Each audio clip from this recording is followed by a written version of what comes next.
Mon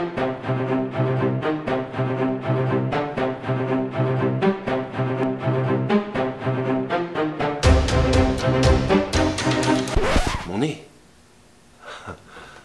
Mon nez. C'est un roc. C'est un pic. C'est un cap.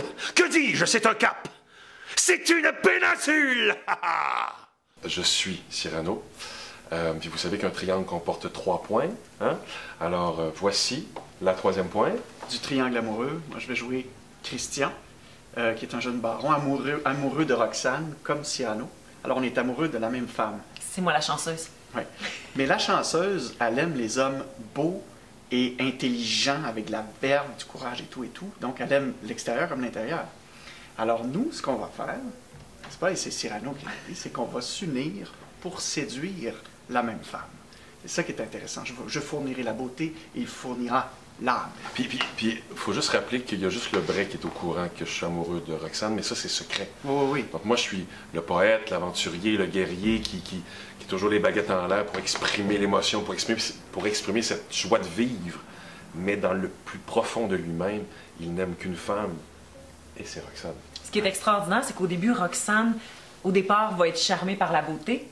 Il va se rendre compte que finalement, oui, il y a la beauté, mais il manque quelque chose. Et là, quand Cyrano va se joindre avec le verbe, la poésie, là, mon Dieu, finalement, elle va être en amour avec l'image, mais dans le fond, les mots, les lettres, c'est lui.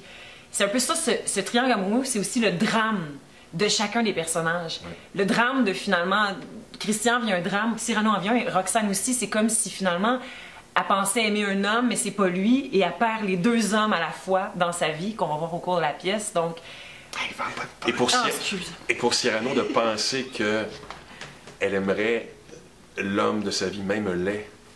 Imaginez la réflexion qu'il se pose. Que, ça, c'est rough pour Christian. Je ne suis pas si laid que ça quand même. Mais il reste que c'est ça.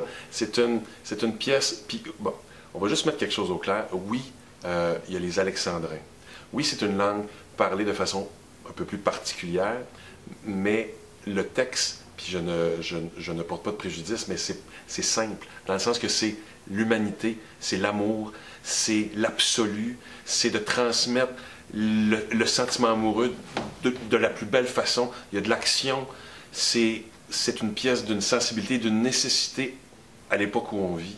Fait que pensez pas aux alexandrins, vous allez voir, faites juste prêter l'oreille, écoutez, fermez vos yeux, puis vous allez être charmé par le travail qu'on va vous livrer. Oui, puis l'amour, c'est intemporel, donc tout le monde peut se retrouver là-dedans. On veut tous être en amour, on a tout un absolu.